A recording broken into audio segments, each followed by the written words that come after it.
लाइए।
चलिए साहब,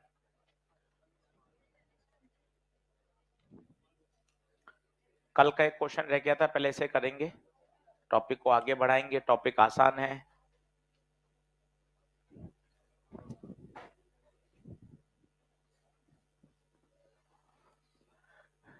अब प्रश्न में कह रहा है immediately after the switch is close, इसका मतलब टी बराबर 0। तो पहले दिमाग में सेट कर लो, लिख लो एक बार, सुबह सुबह याद होगा। टी बराबर 0 पर क्या, इंडक्टर को हटाओ और वहां क्या कर दो, ओपन।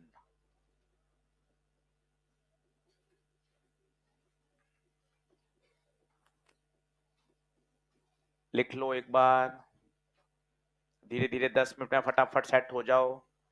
टी बराबर 0, इंडक्टर को हटाओ, ओपन कर दो। सर्किट डायग्राम वापस बनाना पड़ेगा। ये दिखने में कठिन है, आप एक वाक्य तो बोलो।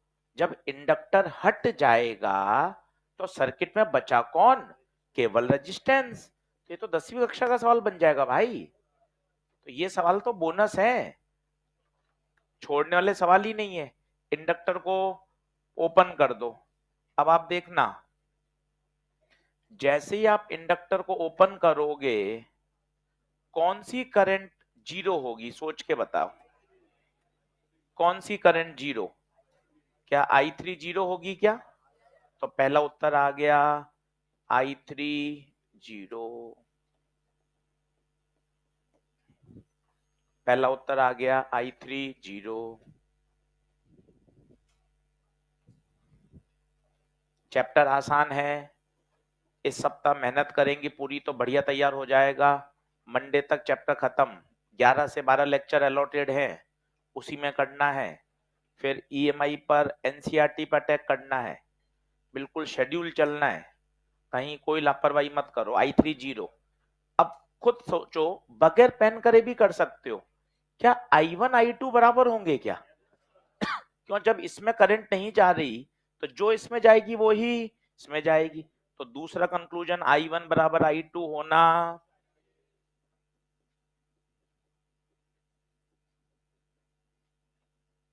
अगर आपने दो ही बातें चेक कर ली तो एक ही ऑप्शन है, अगर जिसने कल लिखा हो तो आंसर है 3.3 ampere, comma 3.3 ampere, comma 0 ampere. अगर जिसने ऑप्शन लिखे हैं तो, नहीं लिखे तो मैं सॉल्व करके दिखा रहा हूं।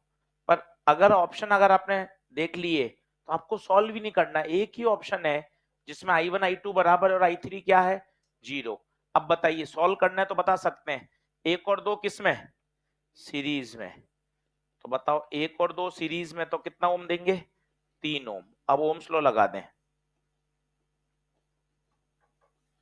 P बराबर IR 10, 3। तो I आ जाएगा बेटा जी 10/3, 3.33। यही I1 है, यही I2 है।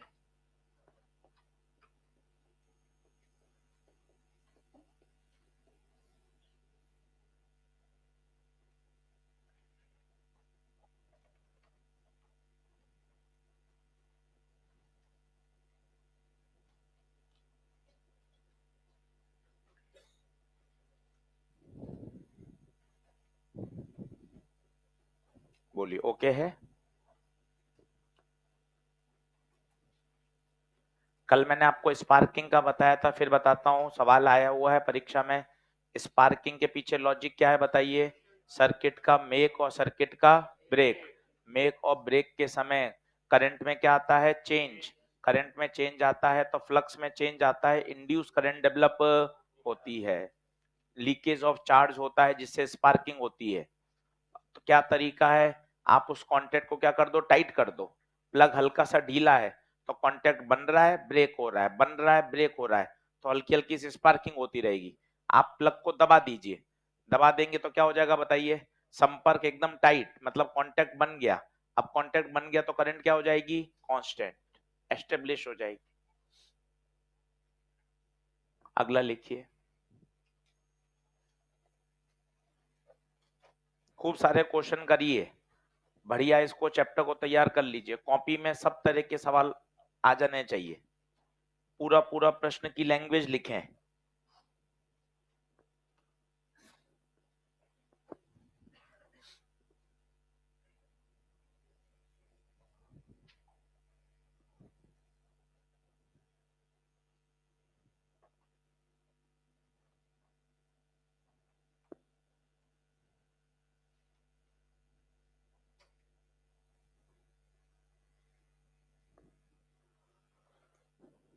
अब प्रश्न पढ़ के पता चलना चाहिए, प्रश्न आरएल सर्किट का है, ये सबसे इंपॉर्टेंट बात है। अगर डायग्राम दे रखा होता तो आप वैसे ही चमक जाता है। तो इसलिए लैंग्वेज काम की है। ज्यादातर परेशानी आती है कि लैंग्वेज समझ में नहीं आती।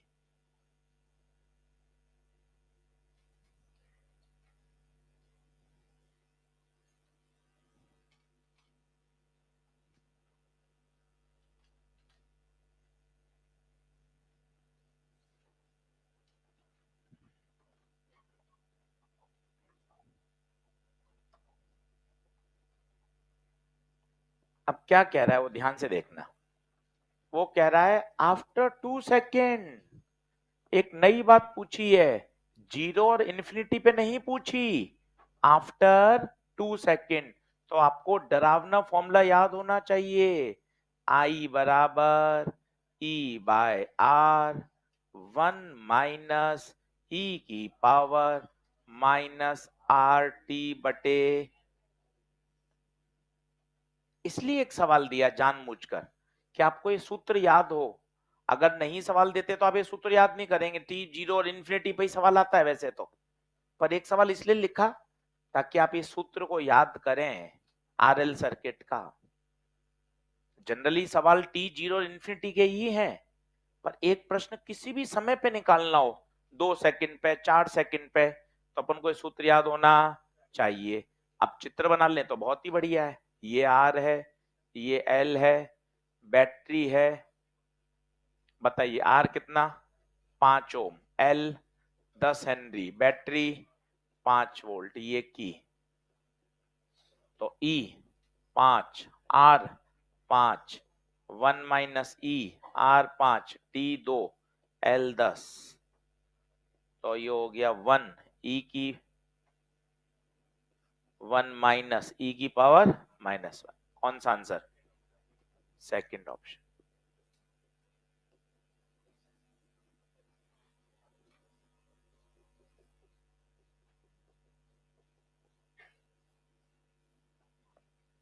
एक सवाल इसलिए ताकि आप वो सूत्र याद करें।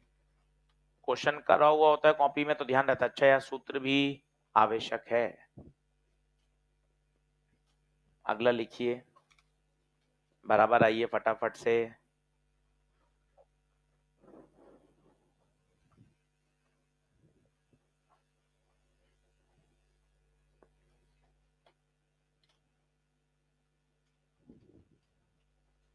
ये एक बहुत पॉपुलर क्वेश्चन है और बड़ा इंटरेस्टिंग भी है कि बल्ब की चमक कब ज्यादा होती है? आंसर है जब आप की को बंद नहीं, की को जब ऑफ करते हो। ऐसा क्यों होता है उस बात को हम समझेंगे, और उसी समय फ्यूज होने की संभावना भी सबसे ज्यादा होती है।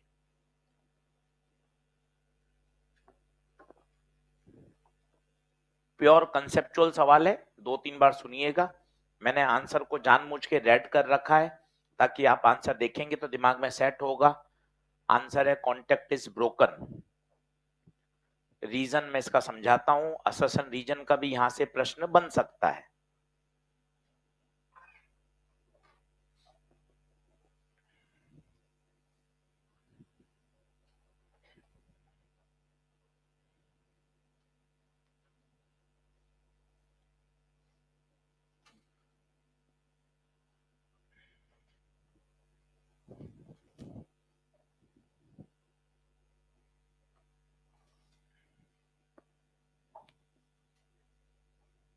शुरू करें।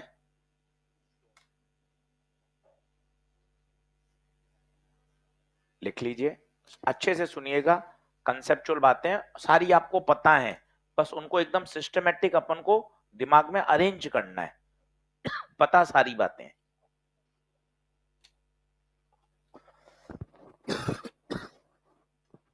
पहले पढ़ लें अच्छे से। आप देख सकते हैं सर्किट डायग्राम में, एक बार पेन पेंसिल छोड़िए, कोशिश करिए पूरा समझ में आ जाए, फिर आप वापिस भी बोल सकें ऐसा। देखिए कौन कौन लगा हुआ पहले बताइए। इंडक्टर एंड बल्ब, ठीक है। अब देखना क्या होगा। आपने की को बंद किया, कोशिश करिए की को बंद करने के बाद क्या होता है, करंट बढ़ती है या कम होती है।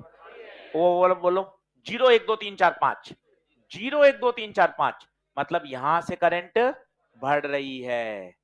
इंडक्टर क्या कहेगा, मेरे से करंट बढ़ रही है, फ्लक्स बढ़ रहा है, लेंस प्रकट होंगे, फ्लक्स को कम करो। तो ये तो है मेन करंट जो कि है इंक्रीजिंग, और ये कौन है, इंड्यूस करंट जो कि है अपोजिट दिशा में। तो बताइए इस मेन करंट को कम करेगी या बढ़ाएगी। तो जब मैंने की को बंद किया, आराम से समझिए, लिखिएगा बाद में, एकदम दिमाग में सेट हो जाए मक्खन। की को बंद किया तो मेन करंट की प्रवृत्ति बढ़ने की, फ्लक्स बढ़ेगा, इंडक्टर उसका अपोज करेगा, तो इंड्यूस करंट कैसी पैदा करेगा, विपरीत। चित्र में देखो, और ये विपरीत पैदा करेगा तो इफेक्टिव करंट कम होगी या बढ़ जाएगी, कम हो जाएगी। और सोचिए इफेक्टिव करंट कम होगी तो बल्ब में से कम ही तो पास होगी। उदाहरण पे कुछ वैल्यू मान लो, ये 5, ये 0.1, तो कितनी बची, 4.9 ही तो बची। तो बल्ब के हिस्से में कितनी आई, 4.9। इफेक्टिव करंट कम तो ब्राइटनेस भी कम। सर थोड़ा ऊपर से गया, चल वापस समझाता हूं, आजा। अब मैंने की को खोला, पहले की को बंद कर दिया, आधे घंटे बल्ब चमकता रहा। अब मैंने की को खोला तो कोशिश करो करंट क्या होगी, 5 4 3 2 1 0, 5 4 3 2 1 0, मतलब करंट, करंट कम होगी, फ्लक्स भी। अब मजे आएंगे, इंडक्टर क्या करेगा, उसको बढ़ाने का प्रयास करेगा, तो क्या उसी दिशा में करंट देगा क्या। अब बताओ वैल्यू मानो, ये थी 5, ये है 0.1, तो 5 और 0.1 दोनों ऐड होंगी या सब्ट्रैक्ट। तो बताइए इफेक्टिव करंट को, इफेक्टिव करंट बढ़ जाएगी तो ब्राइटनेस भी। ऐसा नहीं है कि 2-3 घंटे वो तेज चमकता रहेगा, ये कुछ माइक्रो सेकंड का गेम है, क्योंकि 5 से 0 आने में कोई 5-6 घंटे थोड़ा लगते हैं। 5 4 3 2 1 0, बस उसी समय इसकी ब्राइटनेस हल्की सी क्या हो जाएगी, बढ़ जाएगी। पूछो क्यों बढ़ेगी, कोशिश करो। स्विच को बंद करते समय इंड्यूस करंट तो विरोध कर रही है, तो इफेक्टिव करंट को कम कर रही है। स्विच को ओपन करते समय इंड्यूस करंट उसी दिशा में या विपरीत दिशा में, क्यों उसी दिशा में क्यों है, कारण बोलो। लेंज का नियम, अगर फ्लक्स कम हो रहा है तो बढ़ाओ, बढ़ाने के लिए उसी दिशा में पैदा करो। तो मैं अब दूसरा पॉइंट लिख रहा हूं, जब मैं की को ओपन करूंगा तो मेन करंट का स्वभाव बताओ कैसा, डिक्रीजिंग। तो इंड्यूस करंट सेम दिशा में या अपोजिट, सेम दिशा में, तो बताओ इफेक्टिव करंट को बढ़ा देगा। इफेक्टिव करंट बढ़ जाएगी तो ब्राइटनेस भी बढ़ जाएगी। बहुत अच्छा सवाल है। आंसर होगा जब कांटेक्ट ब्रोकन होता है उस समय सबसे ज्यादा ब्राइटनेस होती है और फ्यूज होने की संभावना भी यही होती है। फ्यूज होने की प्रोबेबिलिटी सबसे ज्यादा कांटेक्ट ब्रोकन पर ही होती है। कोई ये बताएगा ये ऐसा क्यों? क्योंकि करंट बढ़ गई और करंट उसकी जो रेटिंग है उससे थोड़ी सी क्या हो गई ज्यादा, तो उसकी फ्यूज होने की संभावना भी ज्यादा। करंट कम होगी, अगर किसी पे बल्ब पे वोल्टेज कम आ रहा है तो फ्यूज थोड़ी ना होता है, वो डिम हो जाता है। करंट पढ़ के आए हो आप। परंतु अगर ज्यादा हो जाए तो फ्यूज होने की प्रोबेबिलिटी बढ़ जाती है। तो बहुत अच्छा सवाल है, असर्शन रीजन में भी प्यार से बन सकता है। सही आंसर आपको याद होना चाहिए। किस समय सबसे ज्यादा प्रोबेबिलिटी है? जब कांटेक्ट ब्रोकन है।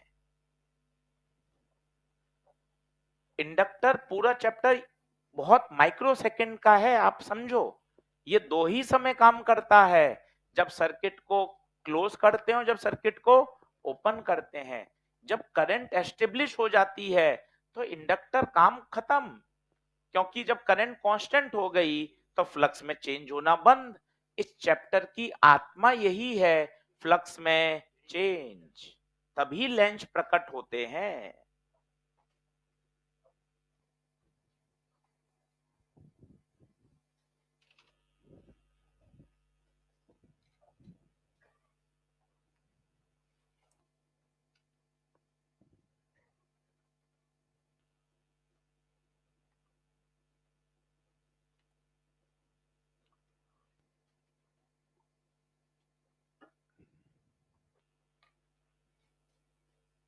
बोलिए क्या ओके है?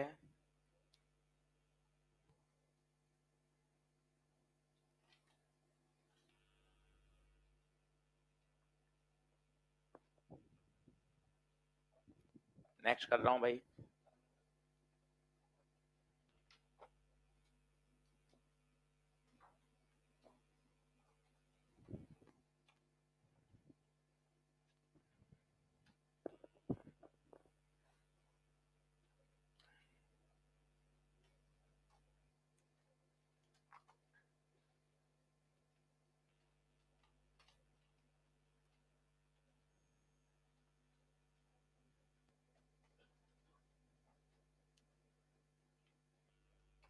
ओके, तो बताइए, सीधा याद भी कर सकते हैं।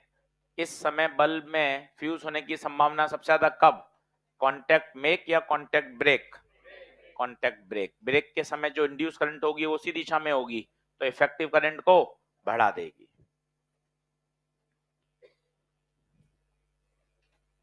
चलिए आरएल सर्किट का दूसरा पार्ट लिखिए, डीके ऑफ करंट।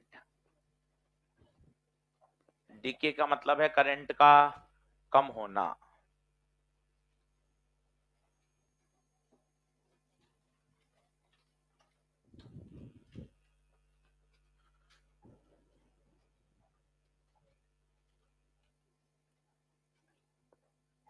चलिए, वैसे आरएल सर्किट मैंने आपको बता दिया है, लीस्ट इंपॉर्टेंट है, पर पूरा पढ़ना जरूरी है। 5 मिनट इसको और देख लीजिए, अच्छे से समझ लीजिए।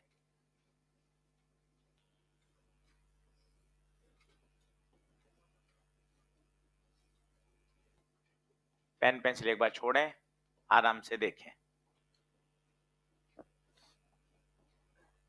सभी लोग बोर्ड पे देखें। जब मैंने की 1 को बंद किया तो बताइए क्या बैटरी काम करेगी? बैटरी काम करेगी। बैटरी धीरे धीरे इंडक्टर को क्या करेगी? चार्ज करेगी। याद करिए, after a sufficient long time, after a sufficient long time, बताइए इंडक्टर कैसा हो जाएगा? Connecting wire. तो बता सकते हैं करंट कितनी हो जाएगी? आई मैक्सिमम बराबर ई बाय आर, या किसी टाइम पर करंट की इक्वेशन कल हमने बताई थी, I by E by R 1 minus E की power R T by L, ये हम पढ़ चुके हैं। इसे बोलते थे ग्रोथ ऑफ करंट। क्या बोलते हैं? ग्रोथ। ग्रोथ का मतलब करंट का बढ़ना, ये हम ऑलरेडी पढ़ चुके हैं। इंडक्टर पूरा चार्ज हो गया after a sufficient long time, इसमें मैक्सिमम करंट आ गई कितनी? E by are.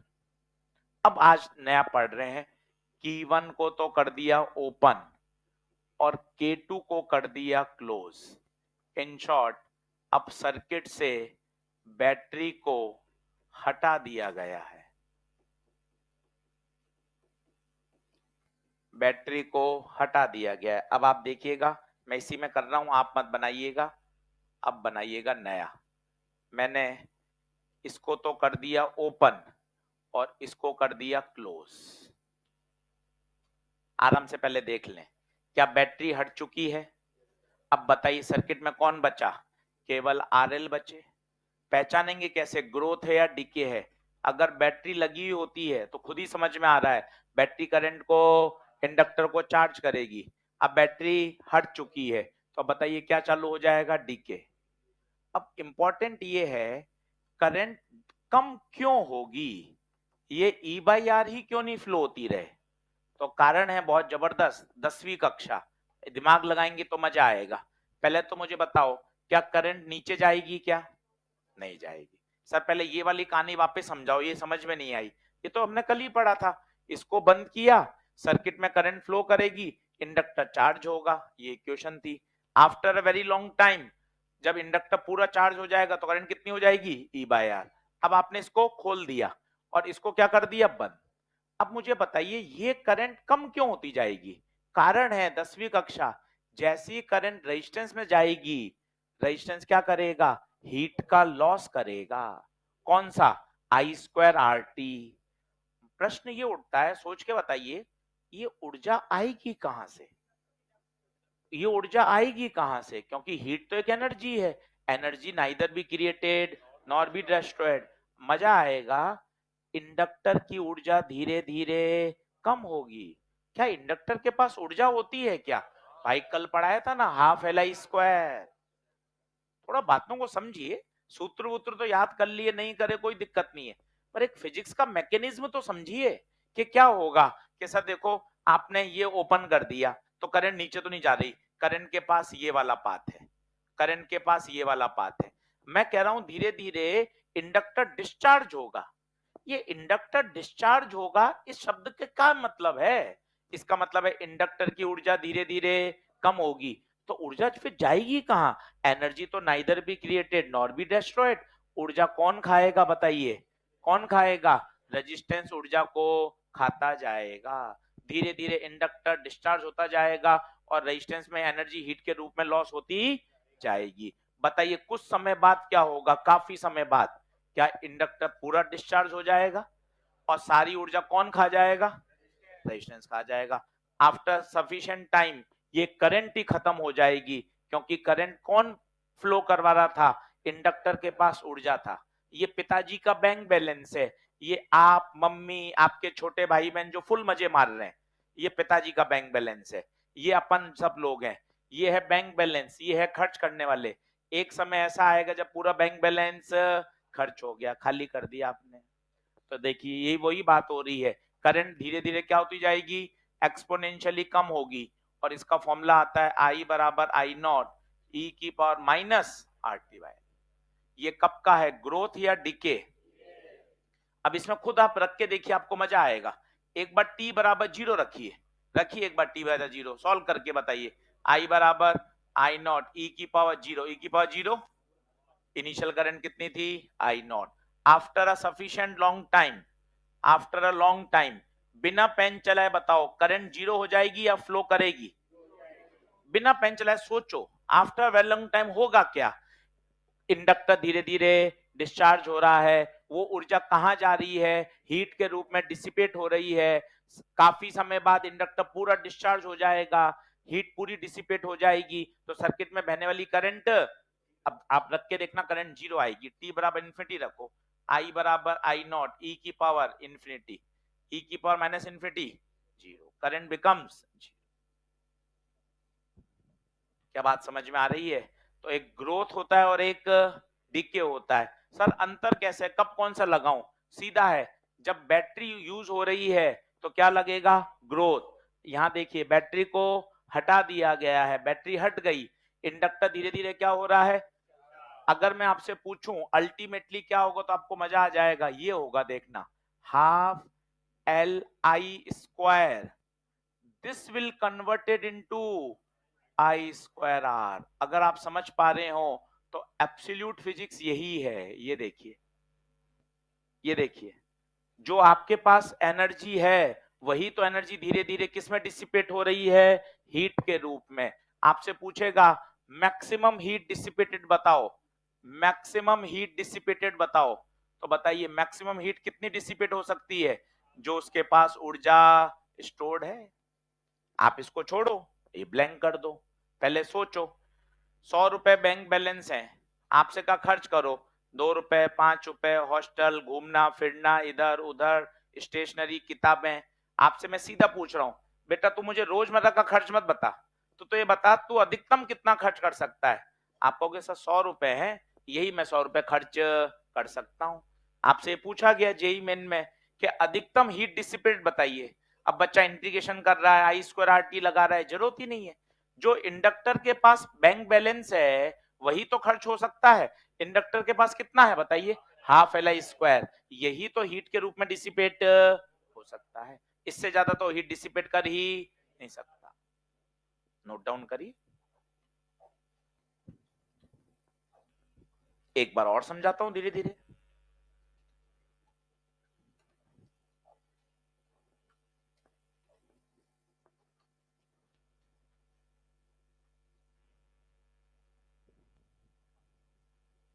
परीक्षा के लिए मैंने आपको बता ही दिया था, कल लिखा दिया था पूरा, एनसीईआरटी टेक्स्ट बुक में नहीं है, 5 साल से पेपर में नहीं आया है, पर जेई मेन में इक्का दुक्का सवाल दिखता रहता है, इसलिए मैंने आपको पढ़ा दिया ताकि आपको ध्यान रहे, परीक्षा के लिए इंपॉर्टेंट नहीं है।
बढ़े आगे।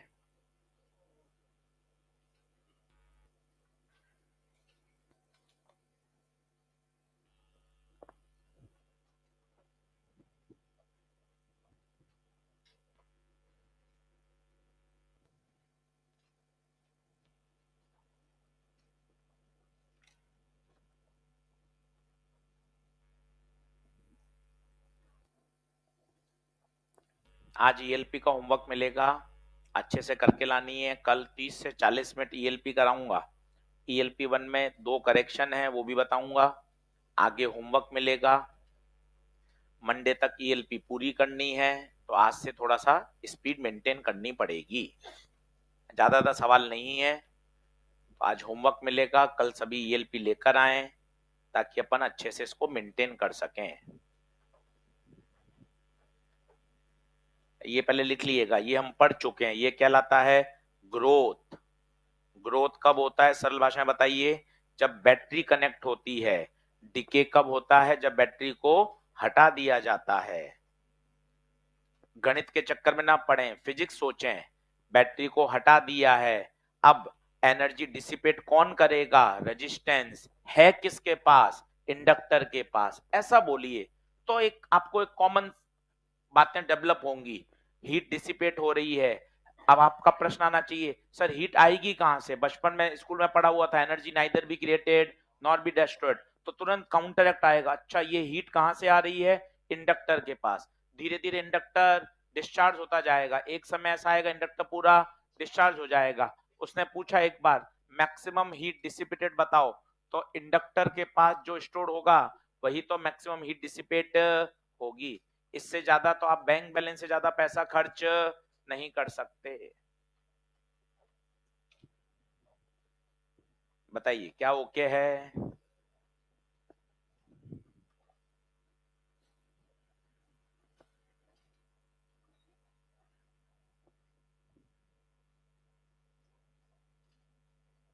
आप सोचें, इसका ग्राफ खुद सोचें, बिना पेन चलाए सोचिए। करंट लगातार कम हो रही है या बढ़ रही है? तो कम आ रही है। गणित तो बता ही रहा है कि देख पहले करंट आई नॉट है और बाद में करंट जीरो हो गई, पर आप खुद सोचिए करंट लगातार कम हो रही है। कम होने का भी तरीका कैसा है? एक्सपोनेंशियल। केमिस्ट्री में देखा है, फिजिक्स में पढ़ा है, एक्सपोनेंशियल डिक्रीमेंट ऐसा होता है। तो हर बात को रटते क्यों है? सोचिए ना, t बराबर जीरो पर करंट मैक्सिमम थी आई नॉट, धीरे धीरे जैसे जैसे टाइम बढ़ रहा है इंडक्टर डिस्चार्ज हो रहा है, ऊर्जा और करंट कम हो रही है, after a very long time current becomes zero. ये देखिए कल वाला ग्राफ पन्ना पढ़ के देखिए, करंट बढ़ती हुई थी, तभी तो उसका नाम क्या था? ग्रोथ। ये क्या है? डीके। ये डीके है।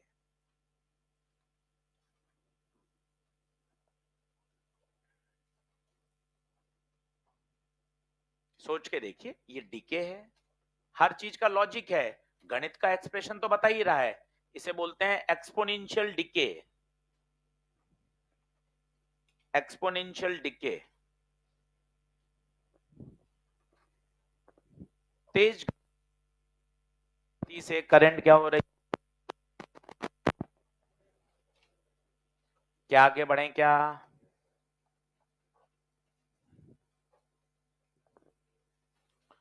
चलिए साहब, अगली हेडिंग डालिए, म्यूचुअल इंडक्शन।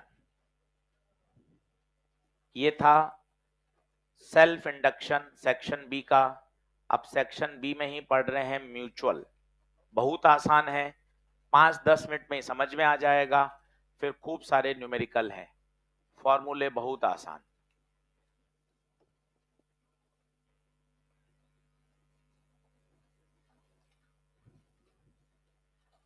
30 मिनट हो गए, पूरा 1 घंटा है।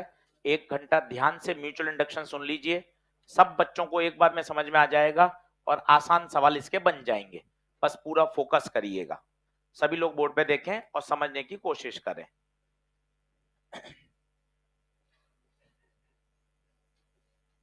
सभी लोग बोर्ड पे समझना और 2-2 बार 3-3 बार सुनकर इसको शानदार कर लीजिए। एक बार कॉन्सेप्ट घुस गया दिमाग में कोई दिक्कत नहीं। ये देखिए सबसे पहले बताइए कितनी कॉइल? 2 कॉइल। प्राइमरी कॉइल में क्या है? बैटरी लगी हुई है। जैसे ही आप की को बंद करोगे, फिजिक्स बोलना शुरू करो, जैसे ही की को बंद करोगे क्या होगा? करंट आएगी। करंट आते ही ये अपनी क्या पैदा करेगा? Magnetic field. ये देखिए ये मैग्नेटिक फील्ड पैदा किया। अब सोचिए जब करंट बंद थे तो मैग्नेटिक फील्ड जीरो, इससे जुड़ने वाला फ्लक्स भी जीरो। बात नंबर 1। जैसे ही आपने स्विच को बंद किया, बोलना कोशिश करिए, स्विच को बंद किया, करंट बढ़ी, मैग्नेटिक फील्ड बढ़ी, इससे जुड़ने वाला फ्लक्स भी, और जैसे ही फ्लक्स बढ़ा लेंज प्रकट हो जाएंगे। लेंज कहेंगे भैया क्या हो रहा है? वो कहेगा अच्छा फ्लक्स बढ़ रहा है, कम करो। कम अपोजिट या सेम? अपोजिट। तो बताओ इसमें क्या पैदा हो जाएगी? Induce current. और कैसी इंड्यूस करंट पैदा होगी? जो इस मैग्नेटिक फील्ड का क्या कर सके? अपोज। और गैल्वेटन में क्या आना शुरू हो जाएगा? डिफ्लेक्शन। सेल्फ और म्यूचुअल में अंतर है। सेल्फ पता है किस में हो रहा था? खुद में। खुद में ही चेंज हो रहा था, खुद में ही इंड्यूस हो रहा था।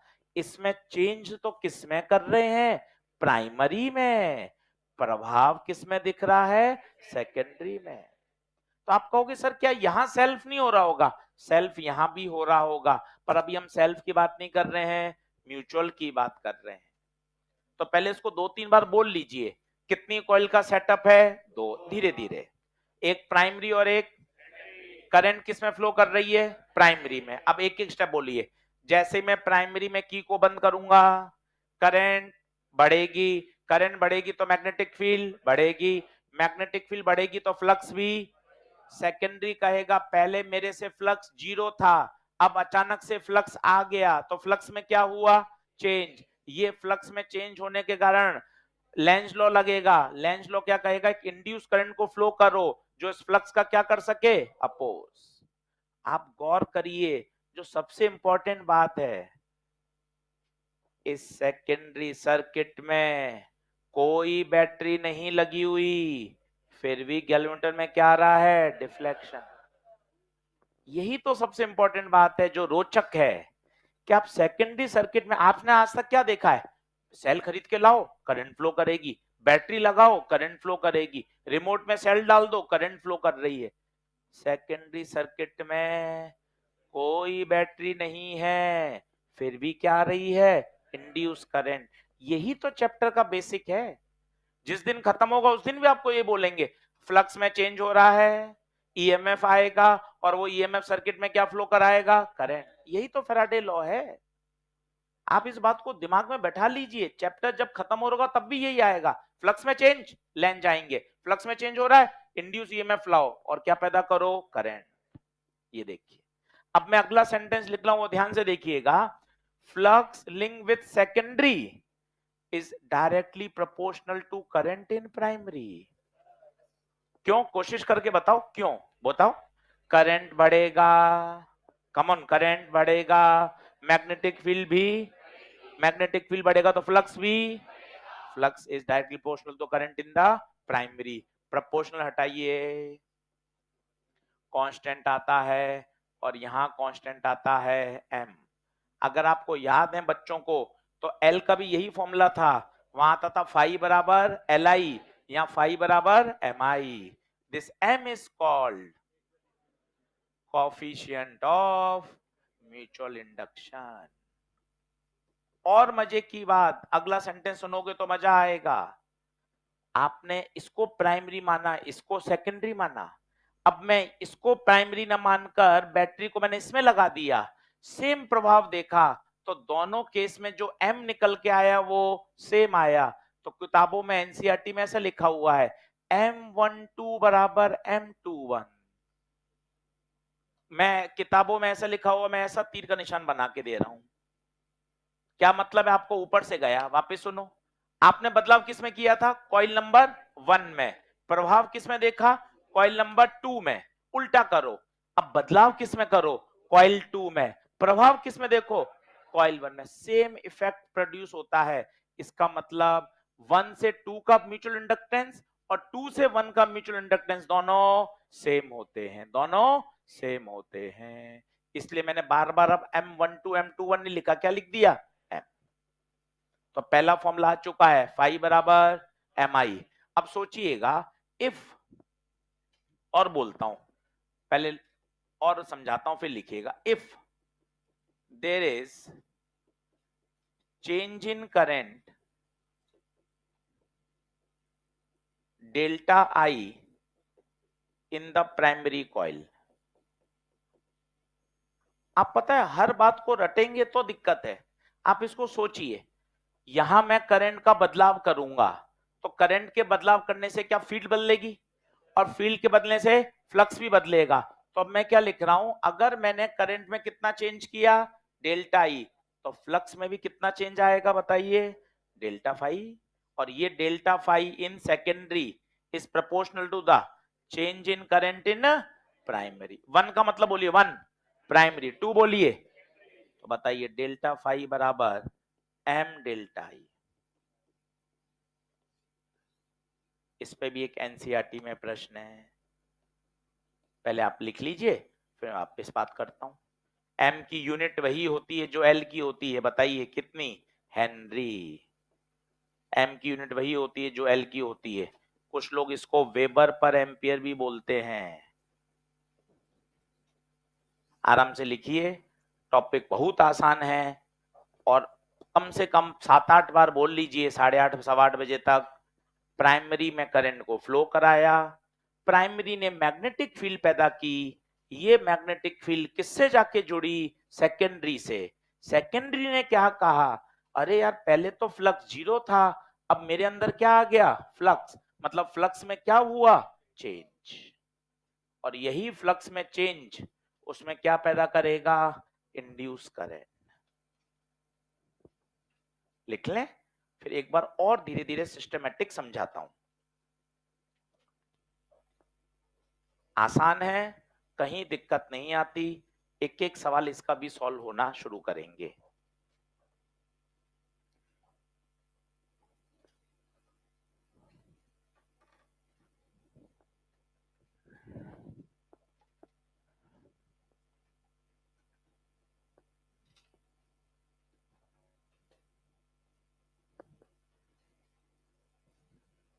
ये वाला निशान समझ में आया किसी को? ये वाला क्या है? ये देखिए, दोनों तरफ तीर का निशान लगाया है।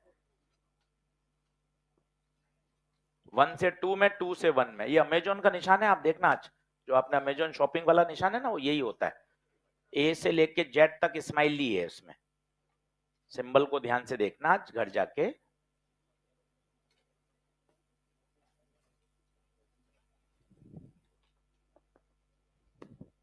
मिटाऊं क्या? कोई बताएगा फाइव टू क्या है? फाइव टू, फाइव टू पूरा बोलिए। Phi two flux linked with secondary coil. I one क्या है? I one current in a primary coil. पूरा लिखिए।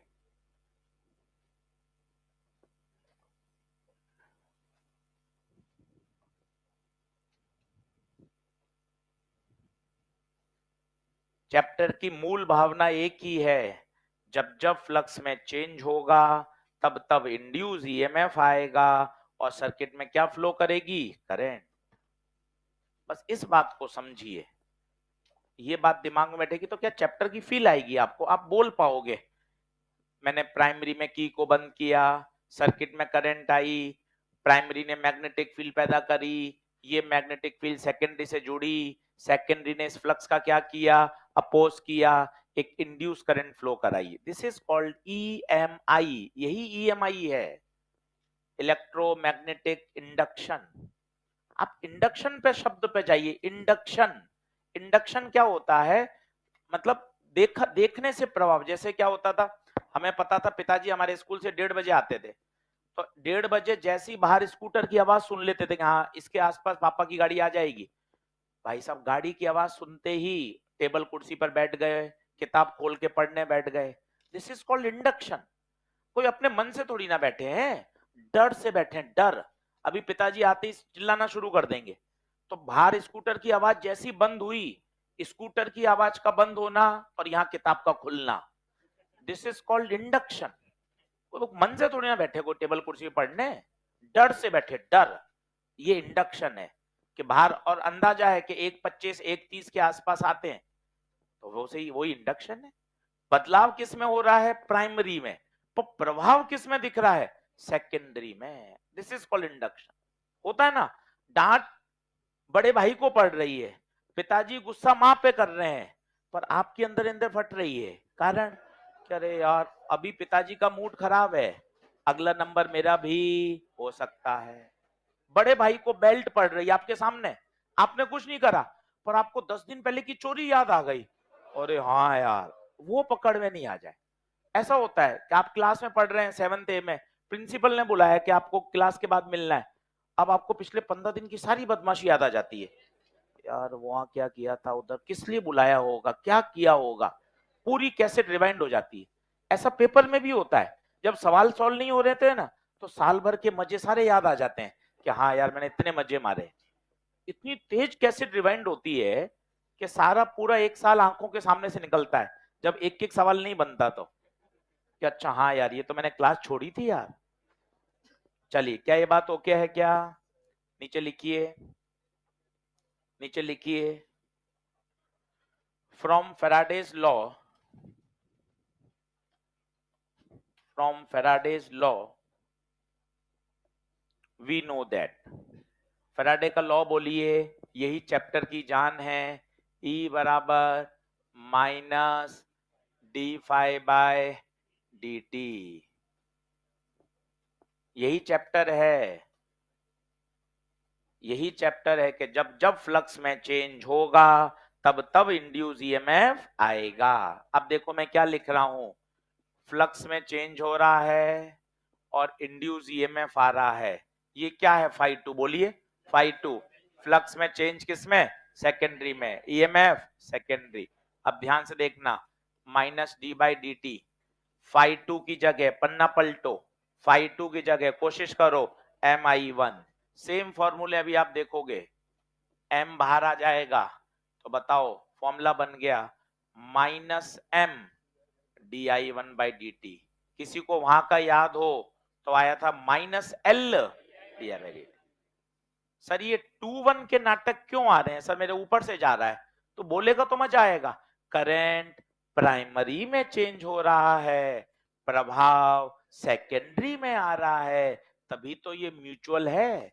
जब खुद में ही बदलाव आए, खुद में ही ईएमएफ आए, सेल्फ है। ये सोचना, यहां 2 मिनट रुकना भाई, तेज भागने का फायदा क्या? वाक्य बोलो। ये DI1 क्यों लिखा? मैं प्राइमरी में करंट को बदल रहा हूं और इसका प्रभाव मुझे सेकेंडरी में दिखने को मिल रहा है। यहां नाम लिखने में भी कोई शर्म नहीं है। E2 induce EMF in secondary. क्या दिक्कत है? पूरा लिखिए। एम का 2-3 बार नाम बोल लीजिए, थोड़ा डर हट जाएगा। M coefficient of mutual induction, इसकी यूनिट हेनरी। 2-3 बार बोलेंगे, टॉपिक के साथ टर्म के साथ दोस्ती होगी। है आसान, सेटअप समझ में आना चाहिए। पूरा निबंध बोलने की इच्छा रखें कि आपको बोला जाए यार म्यूचुअल पे 5 मिनट चर्चा करो, तो सूत्र मत बोलो, ये बातें बोलो। मेरे पास 2 कॉइल हैं, एक प्राइमरी और एक सेकेंडरी। सर प्राइमरी किसको बोलते हैं? जिसमें करंट फ्लो होती है वो प्राइमरी है। इसका प्रभाव मैं किस में देख रहा हूं? सेकेंडरी में देख रहा हूं। ऐसे तैयार करेंगे तब मजा आएगा। बदलाव किस में हो रहा है? प्राइमरी में। प्रभाव किस पे पड़ रहा है? सेकेंडरी पर। ये पीछे की फिजिक्स है, ऐसे समझ में आता है, सवाल करने में मजे आते हैं। बोलिए, इतना ही टॉपिक है। अब जो 1 घंटा 30 40 50 मिनट चलेगा वो इसी की बातें चलेंगी अलग अलग। हमारे सब सिलेबस में है। 2 कॉइल का म्यूचुअल इंडक्टेंस निकालेंगे, एक स्क्वायर और एक छोटे स्क्वायर का निकालेंगे, एक सोलेनॉइड और दूसरे सोलेनॉइड के बीच में हम निकालेंगे। करना कुछ नहीं है, तीनों में आपको तरीका बता देता हूं। करंट फ्लो करोगे, करंट फ्लो होने से क्या पैदा होगी? Magnetic field. मैग्नेटिक फील्ड से क्या जोड़ेगा? Magnetic flux. और फिर लगा दूंगा फाई बराबर एम आई। वापस देख, तीसरी बार प्राइमरी में करंट फ्लो कराऊंगा, इसकी मैग्नेटिक फील्ड बनेगी, इसकी मैग्नेटिक फील्ड किससे जाके जुड़ेगी? दूसरे से। फिर इसमें क्या आएगा? फ्लक्स आएगा। फिर लगा दूंगा फाई टू बराबर एम आई वन। तीसरी बार फिर सुन, प्राइमरी में करंट फ्लो कराऊंगा, इससे फील्ड पैदा होगी, ये फील्ड सेकेंडरी से जुड़ेगी, सेकेंडरी में फ्लक्स आएगा, फिर क्या लगा दूंगा? फाई बराबर एम आई।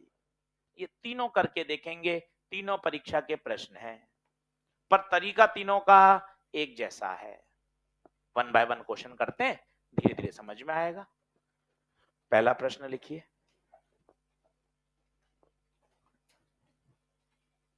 अब तसल्ली से एक एक सवाल को दिमाग में बैठाइए और आज घर जाके टारगेट बनाइए। ELP number 2, ELP number 3।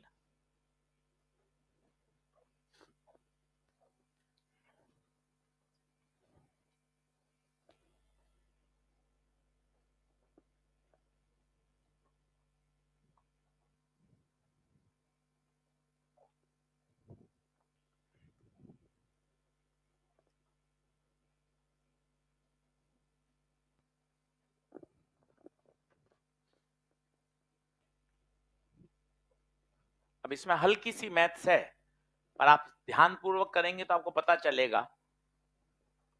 पहली बात तो देखो कितना सही कह रहा है, इंड्यूस वोल्टेज इन सेकेंडरी, तो E2 बराबर माइनस एम di1/dt।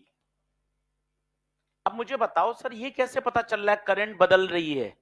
भाई ध्यान से देख, करंट टाइम का फंक्शन है, और तुम समझदार हो तो साइनसोइडल फंक्शन ऐसा होता है।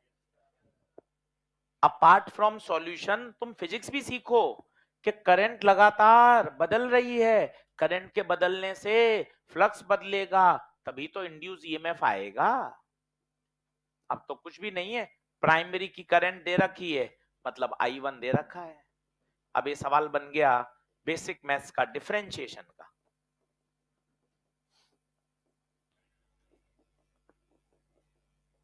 बेसिक मैथ का सवाल बन गया।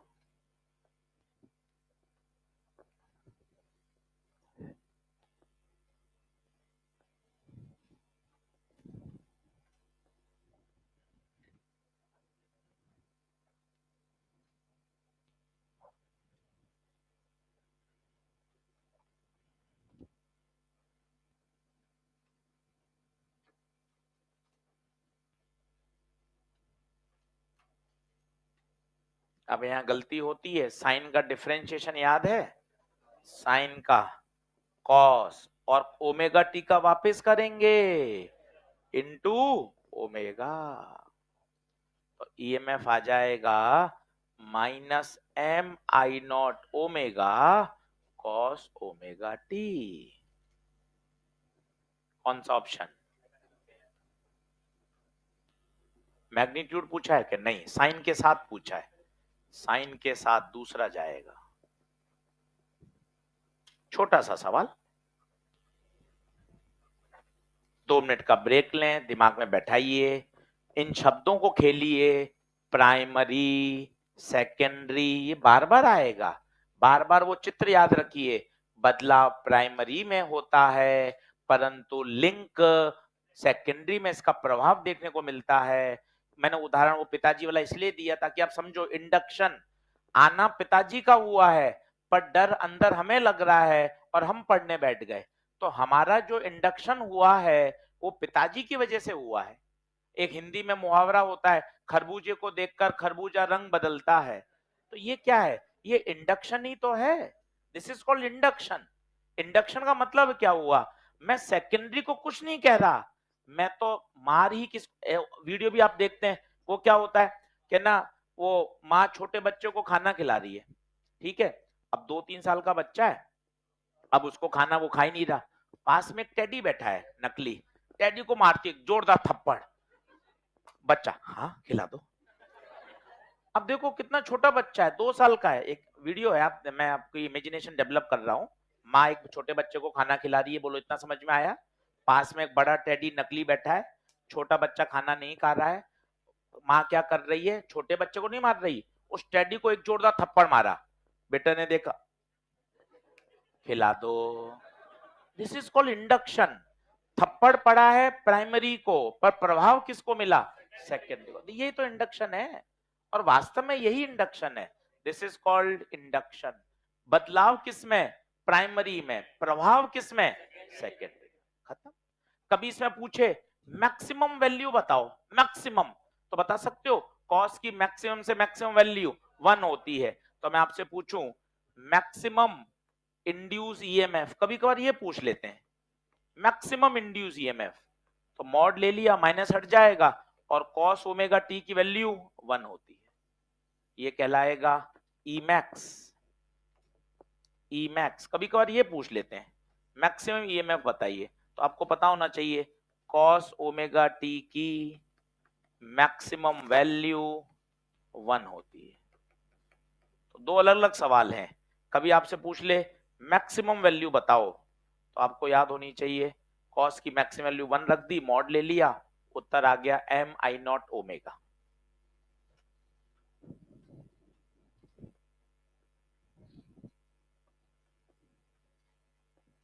बोलिए क्या ओके है क्या?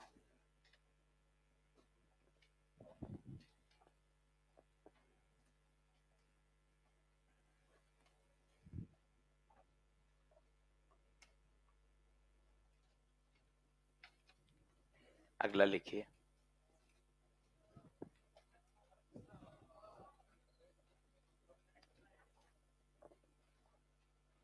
अब इसमें वही पूछा है, इसमें वही पूछा है, मैक्सिमम वैल्यू ऑफ ईएमएफ। अभी लास्ट क्वेश्चन में देख सकते हैं, ऊपर लिखा हुआ है similar profile, maximum value last question में ही सॉल्व किया है। बताइए कितना आया था, ई मैक्स, बोलिए कितना आया था, एम आई नॉट ओमेगा। अभी सॉल्व किया, देखो वही पूछ लिया, सारी इसने वैल्यू दे दी, और चाहें तो तुरंत यहां सॉल्व भी कर सकते हैं। ई बराबर minus M D I one by D T, तो E two minus M D by D T, I की value I not sine omega T, तो E two minus M I not sine का cos into omega, maximum value चाहिए cos की, maximum value 1, तो M I not.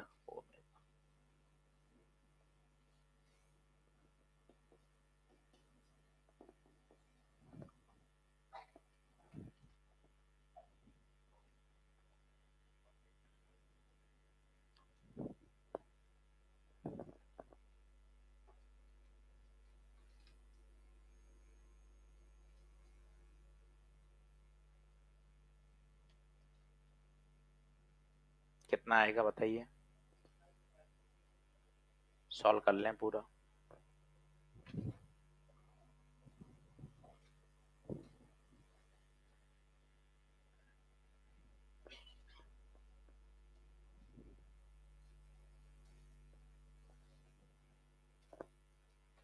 M M 0.005, I naught 10, omega 100 pi, तो 3 और ये 3, 5 पाई आना चाहिए, 5 पाई आना चाहिए भाई।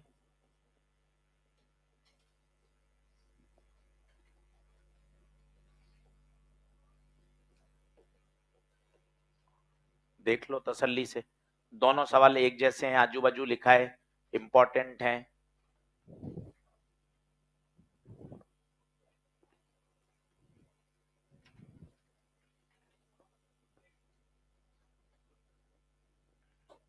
बोलो क्या आगे बढ़ सकते हैं।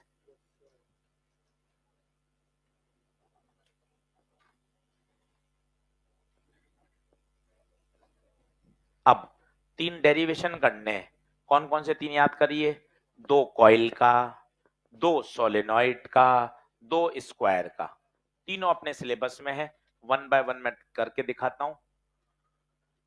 एक क्वेश्चन और लिखिए, लिखें अगला।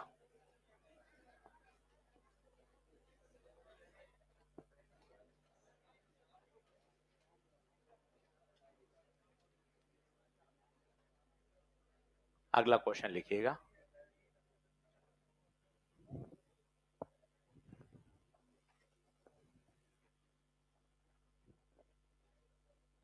अब कोई हिंट नहीं दे रहा हूं, प्रश्न पढ़िए और खुद गिवन लिखकर सोचिए।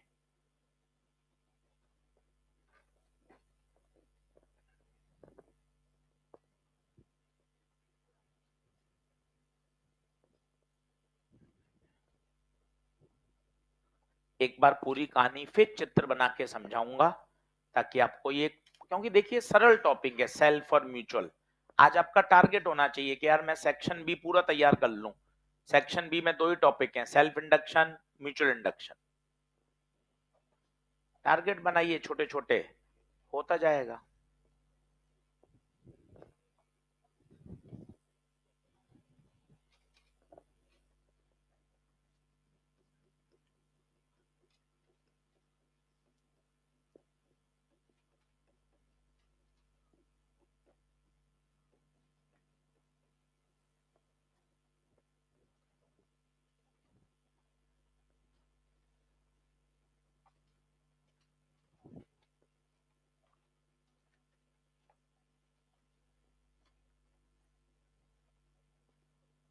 अब देख, वो मैंने बीच में पढ़ाते समय बता भी दिया था फॉर्मूला, है ना, और नहीं तो वापस सुने। एक बार आपके दिमाग में कहानी फिर सेट हो जाए तो मजा आ जाए। आ जाओ फिर सुनो, क्योंकि अभी ये 3 डेरिवेशन आएंगे तो मैं तीनों डेरिवेशन आसान लगेंगे अगर तुमने बेसिक मूल भावना समझ ली। मेरे भी रटे हुए नहीं है, मैंने समझे हुए हैं। क्या है वो देखो, ये प्राइमरी, ये सेकेंडरी, सीख लो। अगले 3 डेरिवेशन का रास्ता यहीं से खुलेगा। ये क्या फ्लो कराई, करंट, किसमें, प्राइमरी में। इसकी क्या पैदा हुई, फील्ड। ये फील्ड बताओ किससे जुड़ी, सेकेंडरी से। फ्लक्स किससे जोड़ा, सेकेंडरी से। तो देख, flux link with secondary is m into I1। अगर मैं बताओ I1 में बदलाव करूंगा तो क्या फ्लक्स में भी बदलाव होगा, यस। ये देख आंसर, फॉर्मूला बन गया। अब सब कुछ दे रखा है। करंट में बदलाव 0 से 20, तो बता करंट में बदलाव कितना हुआ, 0 से 20, तो 20 एम्पियर का बदलाव हो गया।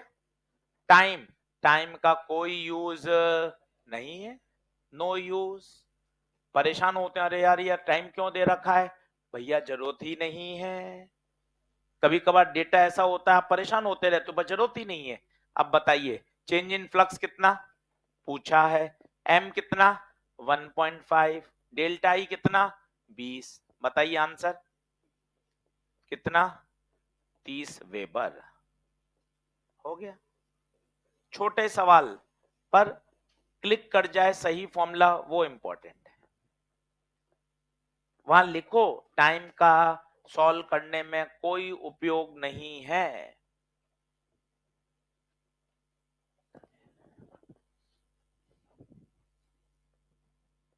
एनसीईआरटी का सवाल है, सीधा सीधा कॉपी पेस्ट हो जाएगा परीक्षा में, सटीक आना चाहिए आपको।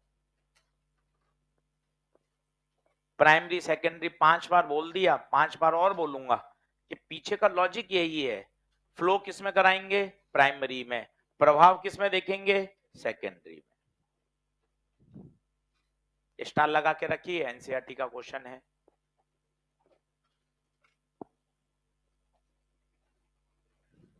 बोलिए क्या आगे बढ़ सकते हैं। अगला लिखिए, रुकूंगे थोड़ा, आओ बराबर आओ, लिख लो।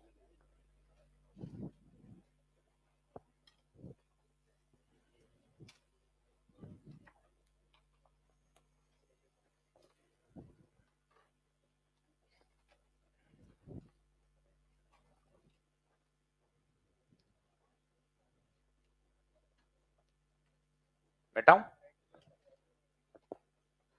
अब ये डेरिवेशन शुरू हो गए हैं। 2 सर्कुलर कॉइल का, ये एनसीईआरटी में दे रखा है, यहीं से सीधा नीट में पूछा गया था। 2 सोलेनोइड का भी कराऊंगा, 2 स्क्वायर कॉइल का भी कराऊंगा। ये है कंडक्टिंग सर्कुलर लूप का डेरिवेशन, देखिएगा। सीधे सूत्र नहीं याद कर सकते, डेरिवेशन समझ में आएगा तो बात समझ में आएगी।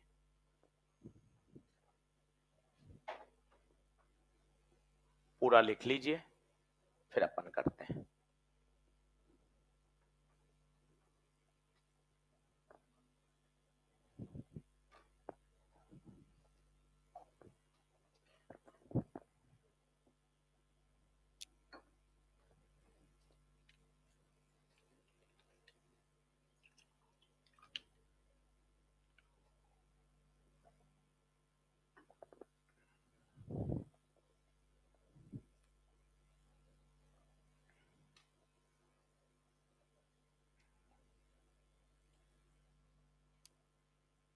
बढ़ू, अब बहुत सिस्टमेटिक देखिएगा, सब काम आ जाएगा। मैग्नेटिक फील्ड बायो सवर्ट लॉ की काम आएगी, दिवाली से पहले की सर्कुलर लूप की। फिर फ्लक्स आएगा, फिर म्यूचुअल इंडक्टेंस आएगा। एक ही सवाल में सारे फंडे आ जाएंगे, और ऐसा 3 बार करना है, तो धीरे धीरे धीरे वो सेटअप आपके दिमाग में बढ़िया बन जाएगा। और अब प्रोसेस को समझिएगा, रादर देन आप आंसर रटें, प्रोसेस समझिएगा, वो फेमस है। आ जाओ, एक बार समझना सब बढ़िया।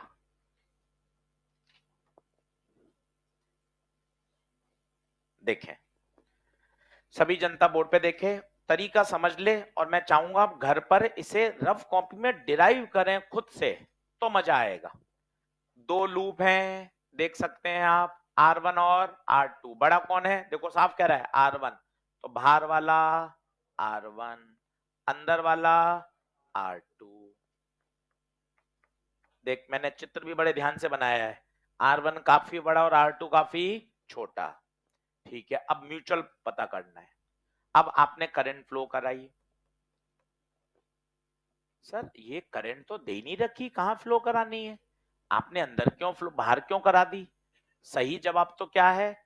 कहीं भी करंट फ्लो कराएं, प्राइमरी में कराएं, सेकेंडरी में प्रभाव देखें, सेकेंडरी में कराएं, प्राइमरी में देखें। म्यूचुअल हमेशा पेयर का डिफाइंड होता है, अकेले का एम डिफाइंड नहीं होता। जहां ये लिखा है ना, वहां लिख लो, defined for pair of coils, defined for pair of coils. क्योंकि डेरिवेशन और कॉन्सेप्ट करते हैं ना, तब जाके बहुत सारी बातें निकल के आती हैं, और वो बातें धीरे धीरे कॉन्सेप्ट को एनरिच करती जाती हैं। आइए समझिए। सर पहला प्रश्न, हर प्रश्न का जवाब देता जाऊं आपको काउंटर एक्ट। सर आपने बाहरी क्यों करंट फ्लो कराई, अंदर क्यों नहीं कराई? सही उत्तर तो ये है कि कहीं भी करंट फ्लो कराइए, कहीं भी प्रभाव देखिए, आंसर हमेशा सेम आएगा। पर बाहर ही फ्लो कराते हैं सब ऑथर। कारण सुनिए इसके पीछे की फिजिक्स। अगर आप अंदर फ्लो कराओगे तो बाहर मैग्नेटिक फील्ड का किसी किताब में फॉर्मूला नहीं है, बट अगर आपने बाहर फ्लो कराई तो सेंटर की मैग्नेटिक फील्ड का फॉर्मूला आपके नोट्स में है, mu not I bye 2r। और इसके पीछे की फिजिक्स आपको समझ में आए। सर ये छोटा बड़ा क्यों है, उसका बताऊं। छोटा बड़ा ये है, बाहर वाली कॉइल बड़ी और अंदर वाली कॉइल, कारण छोटी ऐसी लगेगी कि मानो उसका कहां है, सेंटर। तो उसके पूरे पूरे रीजन में मैग्नेटिक फील्ड क्या रहेगी, यूनिफॉर्म। अगर एक्चुअल फिजिक्स सीखना चाहें कि सर ये क्यों दे रखा है, क्यों दे रखा है, शायद आप टूटा फूटा बोल पाए, ताकि छोटी वाली कॉइल बड़ी वाली कॉइल के कहा महसूस हो, सेंटर पर। और सेंटर की मैग्नेटिक फील्ड का फॉर्मूला आप जानते हैं, बताइए क्या, mu not I bye 2r। माना इसमें नंबर ऑफ टर्न्स आपने मन से मान लिए n1, और इसमें नंबर ऑफ टर्न्स मान लिए n2। अब मुझे बताइए क्या होगा वो प्रोसेस। पहले आप खुद बोलिए, पेन डाउन करके पहले सुन लीजिए। सबसे पहले क्या फ्लो कराएंगे, करंट। जैसा बोलोगे वही फिजिक्स लगाना है। सबसे पहले करंट, करंट फ्लो करने से बताइए क्या पैदा होगी, मैग्नेटिक फील्ड। कौन करेगा, आप में या प्राइमरी? ये मैग्नेटिक फील्ड किससे जाके जुड़ेगी, सेकेंडरी से। तो सेकेंडरी में क्या आएगा, फ्लक्स। और उस फ्लक्स से फिर हम लगाएंगे फाई बराबर एम आई। ये अगर आपने प्रोसेस समझ लिया, सारे न्यूमेरिकल आपके कब्जे में आ जाएंगे। अब आप देखते जाइए, मैं पहला करके बता रहा हूं। स्टेप 1, खुद बताइए कौन मैग्नेटिक फील्ड पैदा करेगा, प्राइमरी। बोलिए फॉर्मूला बोलिए, बी बराबर N mu not I bye 2r। कहां से आया वो भी लिख दीजिए, बायो सवर्ट लॉ, एप्लीकेशन नंबर 1। अब बताइए प्राइमरी है, कम ऑन, प्राइमरी है B1, number of turns N1, current I1, radius. ये पहला स्टेप। बताइए क्या पहला ओके? किसने मैग्नेटिक फील्ड पैदा करी, किसने पैदा करी, प्राइमरी में। अब बताओ ये फील्ड किससे जाके जुड़ेगी, सेकेंडरी से। देख पूरा शब्द बोल रहा हूं, फ्लक्स लिंक विथ सेकेंडरी। बहुत मजा आने वाला है अगर ये कॉन्सेप्ट आपको समझ में आएगा। फ्लक्स का फॉर्मूला, चैप्टर का पहला दिन, flux NBA cos theta. Please ध्यान देखिए, फ्लक्स किससे, सेकेंडरी से, नंबर ऑफ टर्न सेकेंडरी के, एरिया सेकेंडरी का, बट फील्ड प्राइमरी की। ये देखिए, ये देखिए फील्ड किसकी, प्राइमरी की। चुंबकीय क्षेत्र कौन पैदा कर रहा है, प्राइमरी। ये देखिए यही तो फ्लक्स जुड़ रहा है, तभी तो वो सेकेंडरी में ईएमएफ आ रहा है। आराम से देखिए, अब ध्यान से देखिए थीटा, मजा आएगा थीटा, क्योंकि थीटा समझना ही अगले प्रश्न का उत्तर है। थीटा बताइएगा, इसकी मैग्नेटिक फील्ड सी से क्लॉक, सी से क्रॉस, मैग्नेटिक फील्ड अंदर, इसका एरिया वेक्टर प्लेन के परपेंडिकुलर, तो बताइए B1 भी अंदर, एरिया भी अंदर, तो थीटा 0, थीटा। अगला प्रश्न बहुत शानदार है, इसमें क्या कह रहा है, एक straight wire is place along the axis of ring, ये आईआईटी एडवांस का सवाल है, ये रिंग और इसकी एक्सिस पे क्या रख दिया गया, एक wire, a long straight wire is place along the axis of circular, अब ये वायर रख दिया गया। अब पता है क्या होगा, करंट किस में फ्लो कराएं बताइए, करंट किस में फ्लो कराएं, अरे मर्जी पड़े जिसमें कराओ, रिंग में करा दी, किस में करा दी, रिंग में करा दी। अब जरा सोच के बताना, रिंग में करा दो, वायर में करा दो, कोई टेंशन नहीं है। सर किस में कराइए, चित्र कैसा बनाए, आपकी मर्जी जैसे बनाओ। सर मैंने ऐसा बना दिया, ये मैंने कॉइल ऐसे रख दी, ये रिंग है, ये रिंग की एक्सिस है, और यहाँ पे क्या रख दिया, स्ट्रेट वायर। सर मैं वायर में करंट फ्लो करा दूं, हाँ वायर में करा दे। जरा सोच के बताओ, वायर की मैग्नेटिक फील्ड कैसे आएगी, वायर की मैग्नेटिक फील्ड कैसे आएगी, सोच के बताइए, वायर की मैग्नेटिक फील्ड, वायर की मैग्नेटिक फील्ड कैसी आएगी, सर्कुलर, सर्कुलर लूप में आएगी। इंपॉर्टेंट क्या है, एंगल की इमेजिनेशन, अगर आप एंगल की इमेजिनेशन कर पाएंगे तभी आएगा सवाल। यहां एंगल की इमेजिनेशन देखिए, 0 डिग्री क्यों आया बताइए, फील्ड, फील्ड अंदर, एरिया वेक्टर भी अंदर। सर एरिया बाहर लूं क्या, पहला दिन याद करिए, दो एंगल बनते हैं 0 या 180, तो कौन सा लेते हैं, छोटा, याद करिए, हर बात का रीजन है। तो N2 B1 बताइए, B1 ये रहा, N1 म्यू नॉट I1 बटे 2R1, एरिया बताइए, एरिया किसका, सेकेंडरी का, सेकेंडरी का एरिया बोलिए, पाई R2 स्क्वायर, और cos 0, cos 0 कितना हो गया, 1। तो बताइए फ्लक्स कितना आया, बोलिए flux N1 N2 mu naught I1 पाई R2 स्क्वायर बटे बटे 2R1। चलिए वो लिख नहीं पा रहा हूं, पहले आप इतना नोट करिए।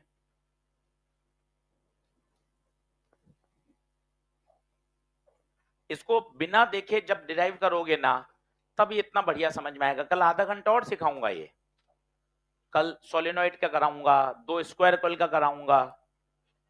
तरीका पकड़ो, फील्ड प्राइमरी पैदा करेगी, ये फील्ड जाके किससे जोड़ेगी बताइए, सेकेंडरी से, बस इतना चमक गया ना भाई, तो मजा आ जाएगा।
ये 5-2 आया है, पर पूछा क्या गया है, M।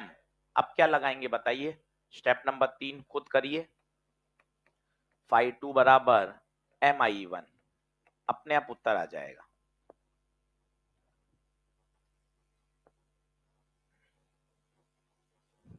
आज 1 घंटा 1.5 घंटा पढ़ो, सेल्फ म्यूचुअल स्कोरिंग है, सारे सवाल सही होंगे इसके।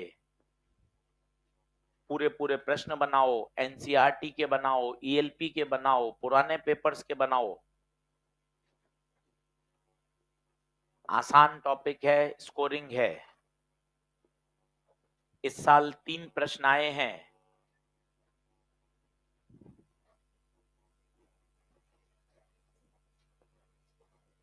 फाइव टू रख दीजिए तो I1 से I1 कैंसिल हो जाएगा, है ना। तो मेरे हिसाब से M आएगा, I1 तो कट गया, N2 N नॉट क्यों कर दिया मैंने, हैं? N2 होगा ना, सही है। I1 तो कट जाएगा भैया। M आ रहा है मेरा N1 N2 म्यू नॉट पाई R2 स्क्वायर बटे 2R1 आ रहा है, देख लो। तो M की प्रोपोर्शनलिटी बताओ क्या आ गई, R2 स्क्वायर बटे R1। ये आ रही क्या, देखो आप,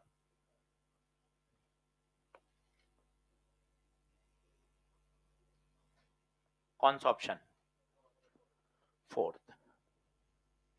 कई लोग ऐसा याद कर लेते हैं और सही भी है, छोटे का स्क्वायर बटे बड़ा, सही भी है, कोई टेंशन नहीं, काफी जगह लग भी जाता है। छोटे का स्क्वायर, छोटा कौन है बताइए, R2। और लॉजिकली समझें तो स्क्वायर छोटे का क्यों हुआ, थोड़ी फिजिक्स सोचिए। फ्लक्स किससे जुड़ा, छोटे से। फ्लक्स में आता है एरिया, एरिया में आता है पाई आर स्क्वायर। तो देखिए छोटे का क्या हुआ, स्क्वायर। याद रखने की जुगाड़ है, पर ओरिजिनल फिजिक्स ये है, वो समझिए। फील्ड आई, फील्ड से फ्लक्स आया, फ्लक्स से एम आया। कौन सा आंसर, ऑप्शन नंबर 4। एनसीईआरटी का सॉल्व एग्जांपल है, नीट में भी आया है, पॉपुलर प्रोफाइल है। 5 स्टार लगा के रखिए, काम का सवाल है।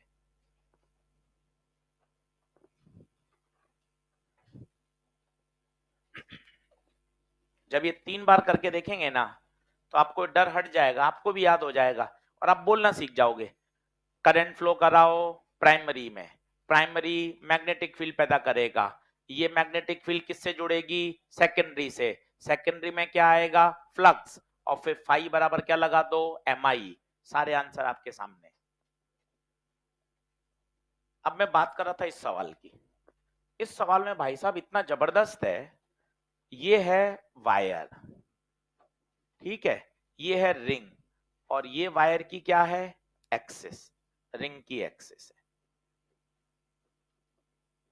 ये एनसीईआरटी में लेंज लॉ में भी ऐसा सवाल है, वो भी यहां से आपको मजा आ जाएगा। लेंज लॉ में ऐसा सवाल है, अब आप 2-3 बार समझिएगा, ऐसे पता नहीं चलेगा आपको कि हो क्या रहा है।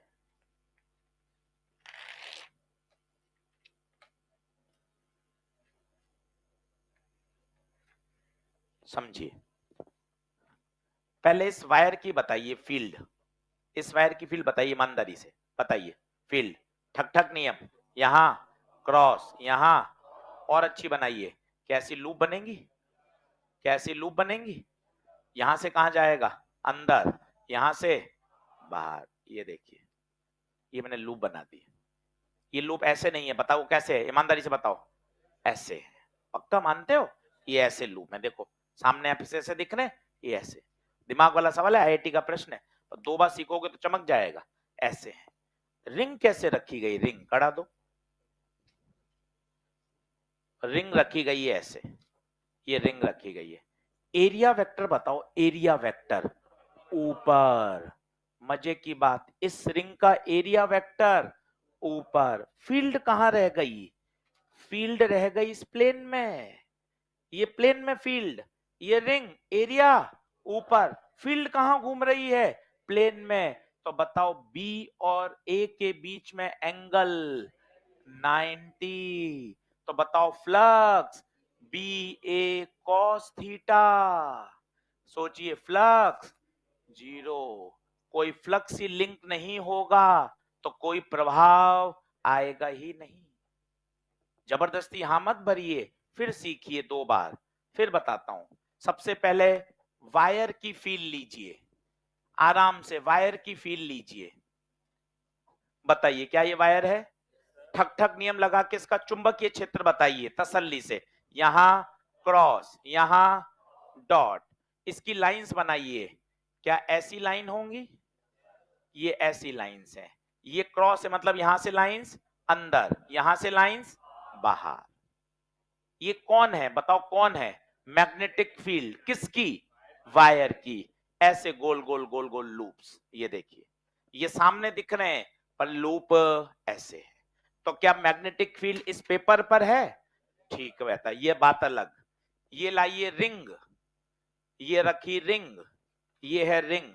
बताइए रिंग का एरिया वेक्टर ऊपर या नीचे, आपकी मर्जी पड़े जहां लो, कोई टेंशन नहीं है, ऊपर लो या नीचे लो। अब बताओ फील्ड कहां है, चिल्लाओ फील्ड पन्ने पर, एरिया वेक्टर कहां है? ऊपर। एंगल हमेशा 90, एंगल हमेशा 90। और सोचिए अगर एंगल 90 है तो आंसर 0। एनसीईआरटी ने कैसे दिया है, आप आज घर जाके देखना, बहुत प्यारा सवाल है एनसीईआरटी का ये। उसने यहां करंट को चेंज कर दिया और वो पूछता है बताओ इस रिंग में करंट की दिशा इंड्यूस आएगी ही नहीं। पूछो क्यों नहीं आएगी? फ्लक्स है ही नहीं। लेंस तो प्रकट कब होंगे? जब फ्लक्स में चेंज होगा। बच्चा सोचता है आई तो चेंज हो रहा है, आई चेंज हो रहा है तो मैग्नेटिक फील्ड चेंज होगी, फील्ड चेंज होगी तो फ्लक्स चेंज होगा, इसको रट जाता है। पर भैया फ्लक्स तो लिंक ही नहीं हो रहा। जब फ्लक्स लिंक ही नहीं हो रहा तो चेंज का तो कोई मतलब ही। आंसर है there will be no induce current, no induce current in the circular loop. कारण बताइए, क्योंकि फ्लक्स 0। ये तो है एनसीईआरटी का अनसॉल्व क्वेश्चन, क्वेश्चन नंबर 1 का लास्ट पार्ट। इसलिए आपको कहते हैं एनसीईआरटी का एक एक सवाल करिए, एक एक सवाल में जबरदस्त फिजिक्स है। और यहीं से बना है आईआईटी का प्रश्न। उसने फ्लक्स ना पूछ के क्या पूछ लिया? एम। सोचिए फ्लक्स ही 0 है तो फाई बराबर होता है एम आई 1। जब फ्लक्स ही 0 है तो एम को भी 0 होना पड़ेगा। एक बार लिखिए, वापस समझाता हूं धीरे धीरे। एंगल 90 डिग्री की फील्ड लाइए, फील्ड रह गई प्लेन में, जबकि एरिया वेक्टर प्लेन के परपेंडिकुलर है, इसलिए बी और ए 90 डिग्री पर है। एक्सक्लूसिव सवाल है, 2 बार समझें तभी मजा आएगा। और एनसीईआरटी का प्रश्न है तो सीधा सीधा काम का भी है। थोड़ा ऊपर से गया होगा, एक बार और प्रयास करेंगे।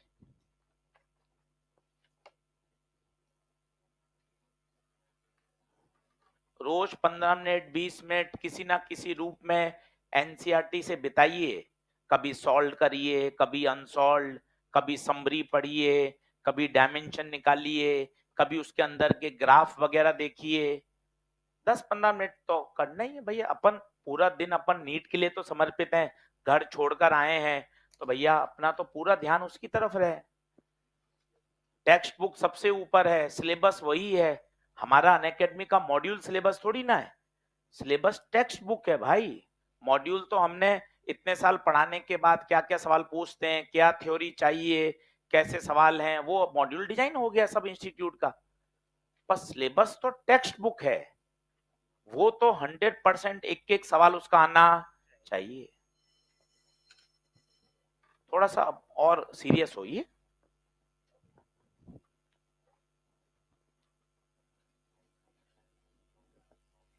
अगला भी लिखिएगा, लेंज लॉ का सवाल आज घर जाके देखना, क्वेश्चन नंबर 1 का लास्ट पार्ट है।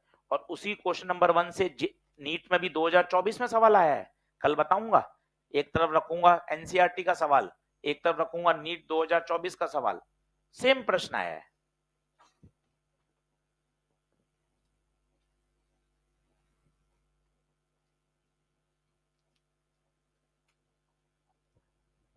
एक बार और बताइए, फिर से बताइए, मैग्नेटिक फील्ड वायर की कहां है? कोशिश करिए, कहां है? हॉरिजॉन्टल प्लेन में ये मैग्नेटिक फील्ड है, कहीं भी, यहां यहां यहां कहीं भी। एरिया कहां है? ऊपर। फील्ड है प्लेन में, एरिया है ऊपर। सदैव बी और ए के बीच में एंगल 90 बनेगा।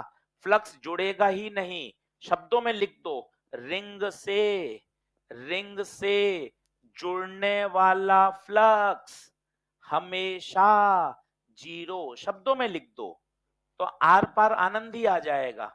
फ्लक्स जीरो तो एम भी जीरो, और अगर फ्लक्स जीरो है तो लेंज वाला सवाल भी सॉल्व हो गया। लेंज प्रकट ही कब होते हैं, एक वाक्य बोलिए, लेंज प्रकट ही कब होंगे, जब फ्लक्स में चेंज होगा। चैप्टर की आत्मा यही है। और जब फ्लक्स जीरो है, ना वो बढ़ रहा है ना वो घट रहा है, इसका मतलब फ्लक्स में कोई बदलाव ही नहीं है।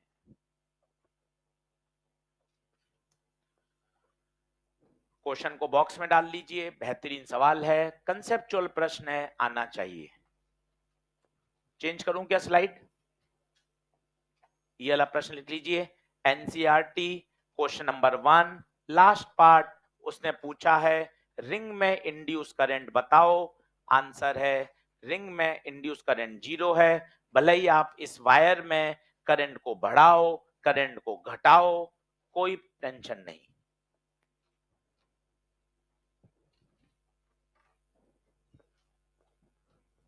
पूरा एकदम हर चीज लिखिए, जो मैंने बोर्ड पे सारे शब्द लिखे हैं, कहाँ रिंग लिखा है, कहाँ वायर लिखा है, कहाँ आई लिखा है, पूरी बात लिखिए। और वहां शब्दों में लिखिए, भले ही करंट चेंज हो रही है पर फ्लक्स में कोई बदलाव नहीं है। मुद्दा करंट चेंज का नहीं बोला था फैराडे ने, फ्लक्स चेंज का बोला था, याद करिए। उसने चेंज करंट नहीं बोली, चेंज फील्ड नहीं बोली, चेंज इन फ्लक्स बोला।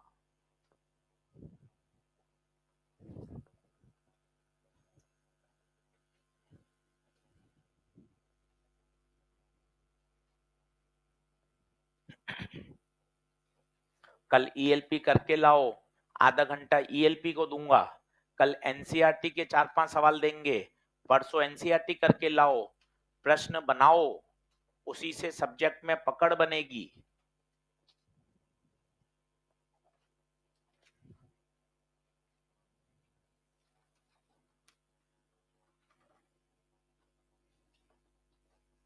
पन्ने पलटो, जहां हमने 2 दिन पहले एक सेल्फ इंडक्शन हेडिंग डाली थी, 2 दिन पहले थर्सडे को सेक्शन बी लिखा था, सेक्शन बी लिखा था सेल्फ इंडक्शन। ये पूरा सेल्फ और म्यूचुअल, यहां से एक सवाल बनता है और बहुत छोटा टॉपिक है, एक शॉर्ट में पूरा पढ़िए, सेल्फ एंड म्यूचुअल। कल आधा घंटा इस पे और दूंगा, पर आज पूरा पढ़ कर आइए सेल्फ और म्यूचुअल, ताकि कल अपन इसको और अच्छे से फिनिश कर लें। चलें क्या? तो कल का होमवर्क सभी बच्चों के पास ईएलपी होनी चाहिए, ईएलपी नंबर 2 और 3 करके लाएं, 4 हो 6 हो 2 हो 10 हो, कोई टेंशन नहीं, एक बार सारी बना के लाओ और फिर उसको अपन कल आधा घंटा ईएलपी को देंगे एकदम डेडिकेट करके। धन्यवाद।